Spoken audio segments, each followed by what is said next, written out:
Заснетият видеоматериал няма рекламна цел. Има за идея да покаже един продукт на бранда Atomy, който дълго време се опитваше да влезе в моя дом и в моята рутина.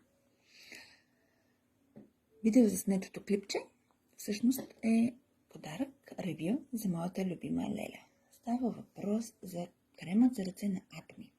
Той пристига в тази удобна, бяла, хубава тъмбеста опаковка с помпа. Нека го отворим по стандартният начин, по който се отварят кремовете с помпички. Нека да погледнем. Да, кремообразен продукт. Къде да го поставим? Ето, ей така. Кремообразен продукт с много приятен вид, консистенция, крем за ръце.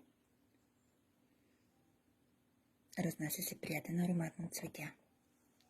Нека го разнеса добре из ръцете си.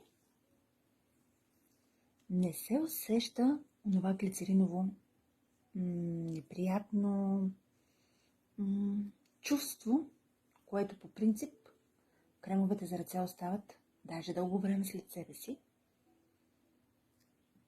Ръцете ми вече са сухи, приятни, меки, на допир.